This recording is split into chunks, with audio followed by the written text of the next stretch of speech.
తన వార్తలతో ఎంతోమందికి ఆదర్శంగా నిలిచారు. చలపతిరావు అనే బుక్ని నిన్న ఆయన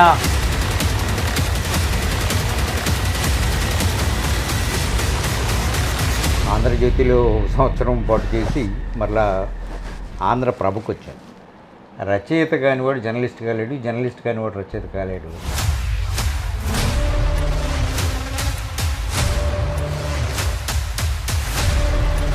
ఈవేళ జర్నలిస్టులకి ఈవేళ 4 మెతుకులు నోట్లో నుంచి పోతున్నాయంటే ఆ మహనీయుడు పెట్టిన భిక్ష అనుకోవాలా. ఆ మనిషి ఏమో నిత్యం యాజమాన్యాలతో ఘర్షణ పడుతూ వృత్తిని కొనసాగించారు. ఉత్తరాంధ్రలో పుట్టి ఇంగ్లీష్ జర్నలిజాన్ని సాధించిన వాళ్ళు 4 ఎదుగుతున్నారు. వాళ్ళల్లో నేను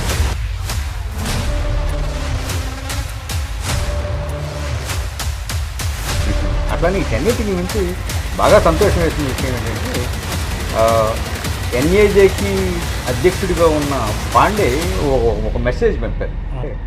ఆయన ఈశ్వరదత్ గారి కన్నా చలపతిరావు గారికి మధ్య జరిగిన కాన్వర్జేషన్ పడ్డారు. అంటే ఈ పుస్తకంలో లోపాలు ఉన్నాయా లేదా అనే దాంతో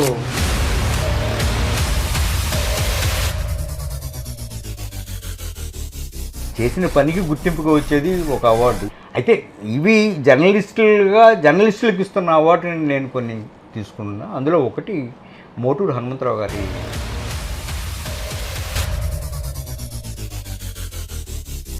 ఉమ్మడి ఆంధ్రప్రదేశ్లో 40 ఏళ్ళుగా అనేక దినపత్రికలు ప్రముఖ ఛానల్లో తన వార్తలతో ఎంతోమందికి ఆదర్శంగా నిలిచారు. ప్రస్తుతం అలనాటి కవుల కోసం కానీ అలనాటి ప్రముఖుల కోసం కూడా ప్రతి ఒక్కరికి తెలియాల్సిన అవసరం ఉంది అని అన్నారు. ప్రస్తుతం చూసుకున్నట్టయితే మానికొండ చలపతిరావు అనే బుక్ని నిన్న ఆయన ఉగాది సందర్భంగా ఆవిష్కరించడం జరిగింది. ఇంతకీ ఎవరనుకుంటున్నారా? ఆయన మరి ఎవరో కాదు, ఆకుల అమరయ్య గారు. ఈరోజు మనతో ఉన్నారు. ఈరోజు మన స్పెషల్ గెస్ట్ ఆకుల అమరయ్య గారు. నమస్కారం సార్. నమస్తే. మీ 40 ఏళ్ళు మీ రచనలు కానీ మీ వార్తలతోనే ఎంతోమందికి ఆదర్శంగా నిలిచారు సార్. 40 ఏళ్ళు అంటే ఎప్పుడు మీరు ప్రారంభించారు? ఈ వృత్తిలోకి ఎప్పుడు వచ్చారు సార్? నా జర్నలిజం కెరియర్ 1986 విశాఖపట్నంలోనే స్టార్ట్ అవుతుంది. సార్, విశాఖపట్నం మద్దిలపాలెంలో ఉన్న ఆంధ్రభూమిలో గజ్జల మల్లారెడ్డి గారి సారథ్యంలో మేము ఇక్కడ జర్నలిజంలో ప్రవేశించాం. ఆ తర్వాత ఒక సంవత్సరం పాటు విశాఖపట్నంలో చేసిన తర్వాత విజయవాడ ఆంధ్రజ్యోతికి వెళ్ళాము. ఆంధ్రజ్యోతిలో ఒక సంవత్సరం పాటు చేసి మరలా ఆంధ్రప్రభకు వచ్చాను. ప్రభలో సుదీర్ఘకాలం పనిచేసిన తర్వాత 2003లో ఆ పత్రిక యాజమాన్యం గోయంకా నుంచి ముత్తా గోపాలకృష్ణకి వెళ్తున్నప్పుడు దానికి రాజీనామా చేసి దానిలో కొన్ని సమ్మెలు పోరాటాలు ఇట్లాంటివన్నీ అయిపోయిన తర్వాత 2004లో మరలా ఆంధ్రజ్యోతి హైదరాబాద్ చేరాను.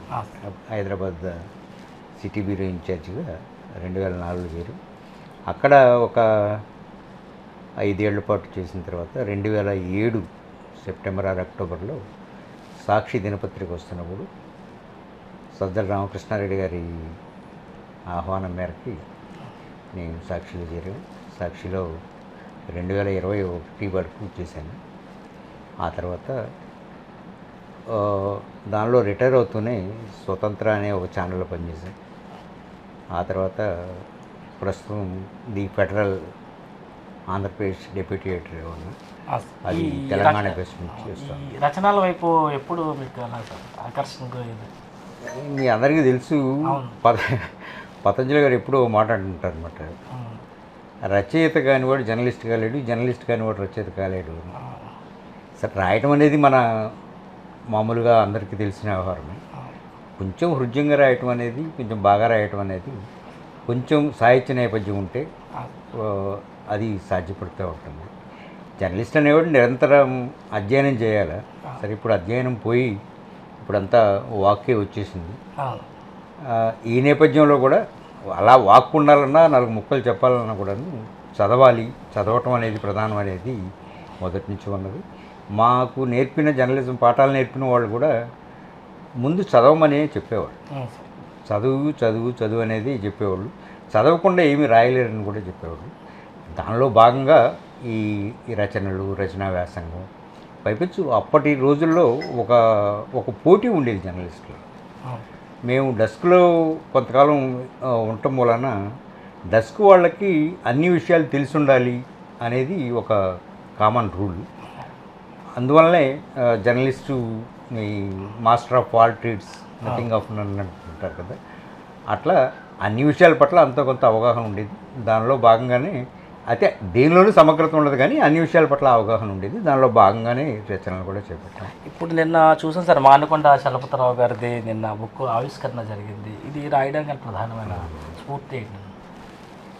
మానకొండ చలపతిరావు గురించి అంటే మనం అసలు ఎంత చెప్పుకున్నా తక్కువ. జర్నలిజం, భారతీయ జర్నలిజానికి ఆద్యుడు, ధృవతార. ఈవేళ జర్నలిస్టులకి ఈవేళ 4 మెతుకులు నోట్లోంచి పోతున్నాయంటే ఆ మహనీయుడు పెట్టిన భిక్ష అనుకోవాలా. అలానే అతను చేసిన కృషి అపారం. సరే, ఇది ఎందుకు రాయాల్సి వచ్చింది అని అన్నప్పుడు, సహజంగా మేము మొదటి నుంచి ఈ ట్రేడ్ యూనియన్ ఉద్యమంలో ఉండటం వలన ప్రెస్ అకాడమీ క్లాసెస్ కూడా నేను రిసోర్స్ పర్సన్గా పోయినప్పుడు చాలా కరాకర్నిగా మానకొండ చలపతిరావు గారి గురించి ఉన్నాం. మొట్టమొదట ఈయన గురించి మాకు చెప్పిన వాడు విశాలాంధ్ర సంపాదకుడు సి రాఘవాచారి గారు. సి రాఘవాచారి గారు ఈయనంటే ఆయన అమితమైన ప్రేమ.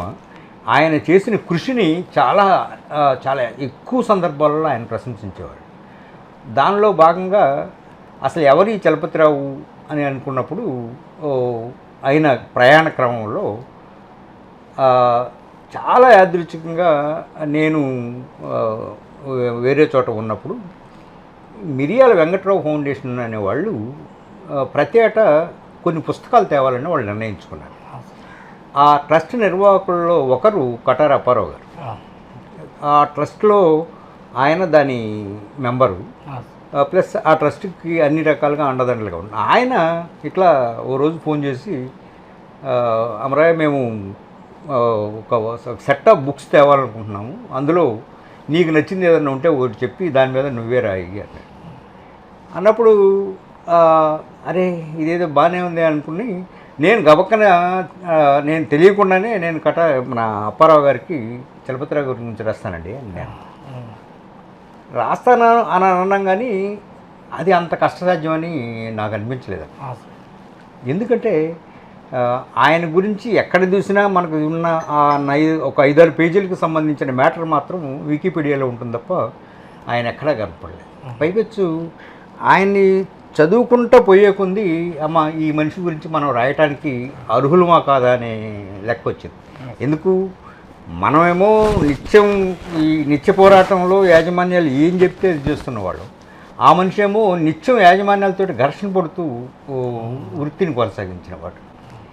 సో అలా ఒక 4 రోజుల పాటు నేను ఆ టైంలో అమెరికాలో ఉన్నప్పుడు ఎక్కడెక్కడ ఏమేమి పుస్తకాలు దొరుకుతాయా అని వెతికి చూసాను. ఎక్కడ దొరకలేదు.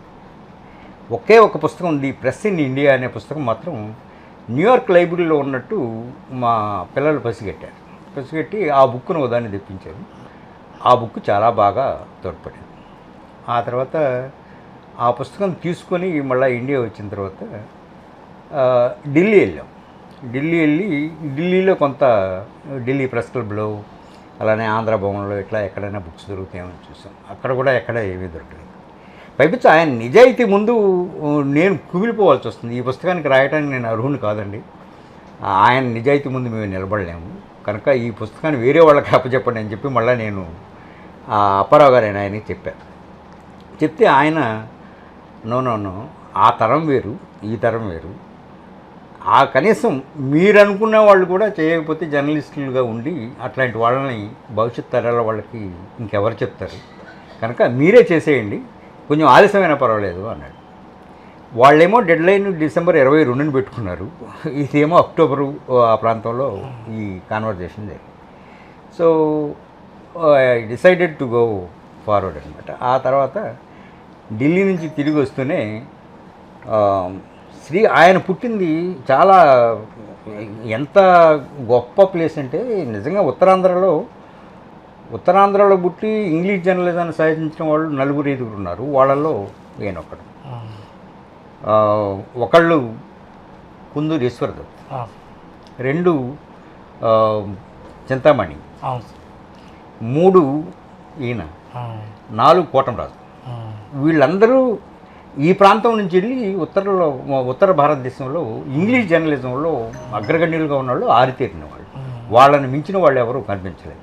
కుందూరు ఈశ్వర్ దత్ ఒక సందర్భంలో ఈయన గురించి చెప్తా, భారతదేశం మొత్తం ప్రపంచంలో ఉన్న పుస్తకాలన్నింటినీ చదివిన వాళ్ళల్లో ఎవరన్నా ఉంటే వాళ్ళలో ఒకడు విన్స్టన్ చర్చిల్, రెండోవాడు ఎం చలపతిరావు ఉంటాడు. ఈయనేమో వాళ్ళ అమ్మకండి అనే విలేజ్ పోతే ఆ విలేజ్లో ఒక 4-3 జర్నలిస్టులను తీసుకొని అక్కడికి ఒక టీం పోయాం చూద్దాం. అక్కడ ఏమీ లేదు అసలు. ఇట్లాంటి వాళ్ళు ఒకళ్ళు ఉన్నారన్న సంగతి కూడా ఆ వీధిలో ఎవరు చెప్పట్లేదు. ఇంకేమిటి మార్గం అని అనుకుంటున్నప్పుడు ఒకే ఒక సోర్సు, ఢిల్లీ నుంచి వచ్చిన ఒక సోర్స్ వల్ల ఆయన జవహర్లాల్ నెహ్రూ బయోగ్రఫీ రాశాడు మానికొండ చలపతిరావు. ఆ పుస్తకంలో ఒక ముందు మాట చాలా అద్భుతంగా వర్కౌట్ అయింది. దాన్ని బేస్ చేసుకొని ఆ పుస్తకాన్ని ముందుకు తీసుకెళ్ళాం. అట్లా ఆ రెఫరెన్స్లో భాగంగా ఒక్కొక్కళ్ళు చూస్తూ ఉన్నప్పుడు మానికొండ చలపతిరావు అసామాన్యుడు అంతటి సింపుల్ సెట్. ఇప్పుడు ఇవి ఈ బుక్స్ ఎక్కడ లభిస్తాయి సార్? చలపతిరావు బుక్స్ ఎవరన్నా యువత చూడాలనుకుంటున్నారు? పుస్తకాలు పబ్లిష్ చేసింది మిర్యాల వెంకట్రావు ఫౌండేషన్ పబ్లిష్ చేశారు. వాళ్ళు అన్ని మెయిన్ ప్రధాన బుక్ షాపులకి ఇచ్చారు. విశాలందరిలో ఉన్నాయి, ప్రజాశక్తిలో ఉన్నాయి. పైపెచ్చు దీన్ని ఇప్పటికీ రాష్ట్రంలోని 3 ప్రాంతాల్లోనూ దీని ఆవిష్కరణలు జరిగినాయి. అలానే దీని సమీక్షలు కూడా జరిగినాయి. ఆంధ్రప్రదేశ్ వర్కింగ్ జర్నలిస్ట్ ఫెడరేషన్ తరఫున కర్నూలులో పెట్టారు. నేషనల్ అలయన్స్ ఆఫ్ జర్నలిస్ట్ తరఫున హైదరాబాద్లో మన ప్రెస్ క్లబ్లో పెట్టాం. దానికి ఆంజనేయులు గారు, కొండయ్య గారు ఇట్లాంటి అందరూ వచ్చారు. వాళ్ళు కూడా ఈ కృషిని అట్లానే వీటన్నిటికి మించి బాగా సంతోషం వేసిన విషయం ఏంటంటే, మా ఎన్ఏజేకి అధ్యక్షుడిగా ఉన్న పాండే ఒక మెసేజ్ పంపారు through our general secretary and APWF రాష్ట్ర ప్రధాన కార్యదర్శి ఆంజనేయులు గారి ద్వారా. ఈ కృషి చాలా ప్రశంసనీయమైంది. ఒక 30-40 ఏళ్ల పాటు జవహర్లాల్ నెహ్రూ తోటి ఇలా భుజం రాసుకుంటూ తిరిగి, అట్లాంటి వాడు ఏదైనా డౌట్లు వస్తే సలహాలు కానీ ఏదైనా కావాల్సి వచ్చినప్పుడు, లేదా ఏదైనా క్లారిఫికేషన్స్ కావాల్సి వచ్చినప్పుడు ముందు ఎంసీ ఎక్కడ ఉన్నాడో పిలవండి అని చెప్పి అనే అంతటి గొప్ప వ్యక్తి గురించి మీరు గొప్ప పుస్తకం తీసుకొచ్చారు. ఈ కృషి చాలా ప్రశంసనీయమైంది అని ఆయన పంపిన మెసేజ్ చాలా బాగా ఇస్తుంది. అలానే ఈ పుస్తకం విడుదల తర్వాత వచ్చిన అనేక మంది కాల్స్, ఇక్కడ నుంచి ఏడు నుంచి కూడా ఎవరు ఈ ఊర్లో ఉన్నారు. విశాఖపట్నంలో ఈశ్వరదత్ గారి మేనల్లుడు ఉన్నారు. ఆయన ఆర్ ప్రసన్న కుమార్ గారిని ఇక్కడ యూనివర్సిటీలో ప్రొఫెసర్ గారట. ఎట్ ద ఏజ్ ఆఫ్ 90 అని అది చెప్పారు. ఆయన కలవాలని కూడా నేను అనుకున్నాను. వీలైతే కలుస్తాను. ఆయన ఇట్లా మేము చలపతిరావు గారి గురించి పుస్తకం తేవాలనుకుంటున్నామండి, మేము మీ దగ్గరికి రావాలి అనుకున్నాను, కానీ కుదరలేదు. ఇక్కడ మా రిపోర్టర్ ఉంటే ఆయన పంపిస్తాను, మీ దగ్గర ఏమైనా మెటీరియల్ ఉంటే పంపంటే ఆయన ఈశ్వరదత్ గారి కను చలపతిరావు గారికి మధ్య జరిగిన కాన్వర్జేషన్ పంపారు. ఆ కాన్వర్జేషన్లోనే కోటంరాజు రామారావు గారి కను చలపతిరావు గారికి మధ్య ఒక విషయంలో భిన్నాభిప్రాయాలు ఉన్న విషయం వ్యక్తమైంది. అట్లా చాలా సోర్సెస్ నుంచి ఈ పుస్తకం వచ్చిన తర్వాత వచ్చిన ప్రశంసలు ఉన్నాయి చూసారా, అవి నిజంగానే కాస్త మనుషులు ఎట్టగానే ఎవరైనా పొగిడితే బాగానే ఉంటుంది కదా అందరికి కూడా. అట్లా అలా ప్రశంసించినప్పుడు మాత్రం చాలా మంచి పని చేసామని అనిపించింది. అంటే ఈ పుస్తకంలో లోపాలు ఉన్నాయా లేదా అనే దాంతో ఇది లేదు. లోపాలు కొన్ని లోపాలు ఉన్నాయి. రిపిటెన్స్ కొంత తీసేయచ్చు, కొంత చేసినట్టయితే. అట్లనే ఈ ప్రాంతంలో ఉన్న వాళ్ళందరి చేత రాయించడం కోసం చాలా మ్యాక్సిమం కష్టపడి అడిగాం. ఎవరెవరిని, ఇప్పుడు బాబీవర్ధన్ ఉన్నాడు, బాబీవర్ధన్ అడిగాం. అలానే తూర్పుగోదావరి మన శ్రీకాకుళం జిల్లా జర్నలిస్టులు సీనియర్ నాయకుడు ఎవరు ఉన్నారు, ఇంకొక అతన్ని అడిగాము. ఇలా ప్రముఖులందరిని అడిగాం. తలా ఒకటన్నా కంట్రిబ్యూట్ చేస్తే బాగుంటుంది. ఇది ఇంత తీసుకొస్తున్న ఫస్ట్ బుక్ చలపతిరావు గారి మీద 40 ఏళ్ల తర్వాత, ఆయన చనిపోయిన దరిదాపుగా ఎప్పుడు ఆయన చనిపోయింది 50 ఏళ్ల తర్వాత ఒక బుక్ ఇంతవరకు ఆయన మీద రాల. ఆయన అటువంటి వ్యక్తి మీద ఒక బుక్ తీసుకొస్తున్నాం కనుక అందరూ రాస్తే బాగుంటుంది అని దాన్ని అడిగాము. కొందరు కొందరు సలహాలు ఇచ్చారు, కొందరు ఇచ్చేశారు, కానీ రాయలేకపోయారు. రాసినంత వాటికి మాత్రం చాలా సిన్సియర్గా ఉన్నాయి. పాత వ్యాసాలు చాలా గొప్ప వ్యాసాలు ఉన్నాయి. దానిలో ఇప్పుడున్న జర్నలిస్టులు తెలుసుకోవాల్సిన అంశం ఏంటంటే అందులో అది ఎందుకు చలపతిరావు ఇప్పుడు ఎందుకు రెలవెంట్ అంటే, ఒకటి జర్నలిజానికి సంబంధించి షేడ్స్ మారిపోతూ ఉన్నాయి. స్వతంత్రం వచ్చినప్పుడు ఉన్న జర్నలిజం వేరు, స్వతంత్రం వచ్చిన తర్వాత ఉన్న జర్నలిజం వేరు, ఆ తర్వాత సంస్కరణలు వచ్చేదాకా ఉన్న జర్నలిజం వేరు, ఇప్పుడున్న జర్నలిజం వేరు. చలపతిరావు గారు పనిచేసే నాటికి రాయటం ఒక్కటే తెలుసు, లేదా గోడపత్రికలు కూడా తెలుసు. కొంతకాలం ఆయన గోడపత్రికలు కూడా నడిపినవాడు. ఆ తర్వాత చాలా టెక్నాలజీలో బోల్డ్ అనే మార్పులు వచ్చినాయి. ఈవేళ అసలు అక్షరంతో పని లేకుండా మొత్తం వాక్కుతోటి వచ్చే పరిస్థితి వచ్చింది సోషల్ మీడియాలో. సరే, దానికి ఉన్నప్పుడు కూడా ఆ ప్రమాదాన్ని కూడా పసిగట్టాడు ఆయన. అది ఒకటి. రెండు, జర్నలిజానికి విలువలు ఎంత ప్రధానం అనేది ఆయన నేర్పింది. ఈవేళ మన వాళ్ళందరూ చెప్తాను, నిన్నగాక మొన్న ఇప్పుడు పేపర్లో కూడా చూస్తారు, ఎక్కడో విశాఖపట్నంలో ఏదో మారుమూల ఒక ఐస్ క్రీమ్ పార్లర్లో ఎవడో ఐస్ క్రీమ్ తిని మేము జర్నలిస్టులు డబ్బులు పుట్టే పరిస్థితి వచ్చింది. అట్లాంటి విన్నప్పుడు మానికొండ చలపతిరావు గుర్తు రావాలి మనం. ఎందుకు మానికొండ చలపతిరావు రెలవెంట్, ఎందుకు కాదు? మానికొండ చలపతిరావు విలువలు చెప్పాడు, మీరుగా బతకమన్నాడు. మీరు జర్నలిస్టులకు సోషల్ రెస్పాన్సిబిలిటీ ఉందని చెప్పాడు, సామాజిక బాధ్యత ఉందన్నాడు, సమాజం పట్ల మీరు నిర్వహించాల్సిన కర్తవ్యం ఉందని చెప్పాడు. దానికోసం ఆయన అవసరమైతే తను చేస్తున్న పత్రిక కూడా రాజీనామా చేసిపోతాడు. సరే, ఆయన దాదాపు 10-12 సార్లు ఆయన ఏమనేవాళ్ళు అంటే, ఎప్పుడు కోపం వచ్చినా కూడాను ఆయన దాని జేబులో ఉన్న లీవ్ లెటర్లు ఇచ్చినట్టుగా రాజీనామా లేఖ ఇచ్చేసి, ఆ నెహ్రూ గారు ఈ ఏడాది నుంచి నీకు నాకు రామ్ అని చెప్పారు. అంతటి గట్స్ ఉండాలి జర్నలిస్టులకి. అంతేగాని ఐస్ క్రీమ్ పార్లర్ల దగ్గర లేదా ఎవరో రోడ్డు పక్కన ఉండే వెండర్స్ దగ్గర మనం ప్రతాపం చేయించి మనం చేస్తే జర్నలిజానికి విలువ ఉండదు. అలానే జర్నలిజంలో ఆయన ప్రధానమైన డిబేట్ చేసింది ఆ స్థాయి ఉంటుంది చూసారా, జర్నలిస్ట్కి ఒక స్థాయి ఉంటుంది కదా, ఆ స్థాయిలో తన సోర్స్ చెప్పాలా అవసరం లేదా, చెప్తే ఎవరికి చెప్పాలి, చెప్పకపోతే ఎందుకు చెప్పకూడదు అనే దాని మీద సుప్రీంకోర్టులో కేసు నడుస్తుంది మన కోసం. దానికి ఒక బెస్ట్ ఎగ్జాంపుల్ కోట్ చేస్తూ ఆయన ఇచ్చేస్తారు.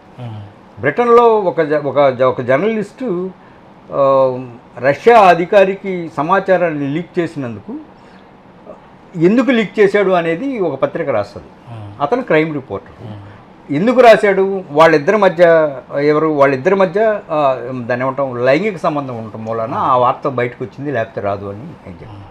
దీన్ని ఎవరు నిరూపించాలో ఎవరు నిరూపించాలి కనుక జర్నలిస్ట్ తన సోర్స్ని రివీల్ చేయాలా లేదా అంటే పిలిచారు, పార్లమెంట్కి పిలిచారు. వాళ్ళకి పిలిచి అడుగుతారు, మీరు మీ సోర్స్ ఏంటో చెప్పండి, మరి అంతటి వాళ్ళకి ఎందుకు లీక్ చేశారు అనే దాని మీద చెప్పండి అంటే వాళ్ళు మేము సోర్స్ చెప్పమంటారు. సోర్స్ చెప్పకపోతే మీ మీద జైలు శిక్ష వేస్తామంటారు, వేసుకోండి అంటారు. అట్లా ఇద్దరు జర్నలిస్టులకి ఫస్ట్ టైం ఆ రోజుల్లో 1932-34 ఆ ప్రాంతాల్లో ఇద్దరు జర్నలిస్టులకి జైలు శిక్ష పడదు 6 నెలలు. ఆ పత్రికేటర్కి వార్త రాసిన దీనికి ఎందుకు తన సోర్స్ చెప్పనందు. ఎందుకు చెప్పారంటే తన సోర్స్ని కాపాడుకుంటాడు జర్నలిస్ట్. అట్లా అంతటి స్థాయిలో విలువల్ని మనం ఇప్పుడు అంత పెద్ద ఇది చేసేది పరిస్థితి లేకపోయినా ఇవాళ యాజమాన్యాలు ఏం చెప్తే చేసే పరిస్థితి వచ్చింది కనుక ప్రాముఖ్యత కలిగిన అంటే మానికొండ చలపతిరావు కాకుండా ఇంతకుముందు మీరు రాసిన రచనలో ప్రాముఖ్యత కలిగిన పుస్తకాలు ఇప్పుడు మేము రాసిన వాటిల్లో నేను మేడే స్ఫూర్తితోటి నేను చికాగో పోయినప్పుడు చికాగో ఫస్ట్ ఉద్యమం అంటే 8 గంటల పని ఉద్యమం చికాగోలో జరిగింది. అది చూడాలనుకొని చూసి దాన్ని ఇన్స్పైర్ అయ్యి అప్పుడు మేడే చరిత్ర అనే దాని మీద ఒక బుక్ రాస్తున్నాం. అది కూడా పబ్లిష్ అయింది. అలానే నేను చాలా సుదీర్ఘకాలం పాటు కమ్యూనిస్ట్ పార్టీల బీట్లు చూశాను. అది చూసినప్పుడు పాండిచ్చేరి ఒకసారి ఎప్పుడో సిపిఐ జాతీయ మహాసభకి వెళ్ళినప్పుడు అక్కడ వెంకట సుబ్బయ్య గారని, సుబ్బయ్య అంటారు ఆయన్ని, ఆయన కడప నుంచి వెళ్ళి పాండిచ్చేరిలో సెటిల్ అయ్యి పాండిచ్చేరి ఉద్యమంలో చాలా పెద్ద స్థాయికి చేసిన సాయుధ పోరాట యోధుడు ఆయన. ఆ రోజుల్లో ఆయన అంటే అది కేంద్రపాలిత ప్రాంతం కనుక ఆ రోజుల్లో ఈ సుబ్బయ్య గారు ఫ్రాన్స్ పార్లమెంట్ సభ్యుడు.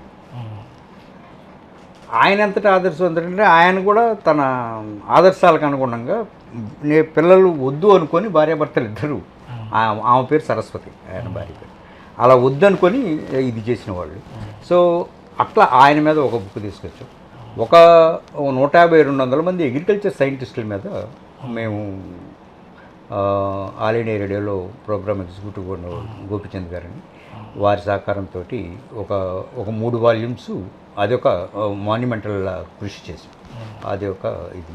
అవి కాకుండా మిగతా చిన్న చిన్న ఇప్పుడు అనేక అవార్డులు మీకు సొంతం అయ్యాయి, అంటే బాగా గుర్తుండిపోయే అవార్డ్స్ ఏంటి సార్? ఇప్పుడు చలపతిరావు గారు లాంటి వాళ్ళ ఆదర్శం తీసుకున్న తర్వాత, ఎందుకంటే ఆయనకి 1968లో పద్మభూషణ్ అవార్డు వస్తుంది.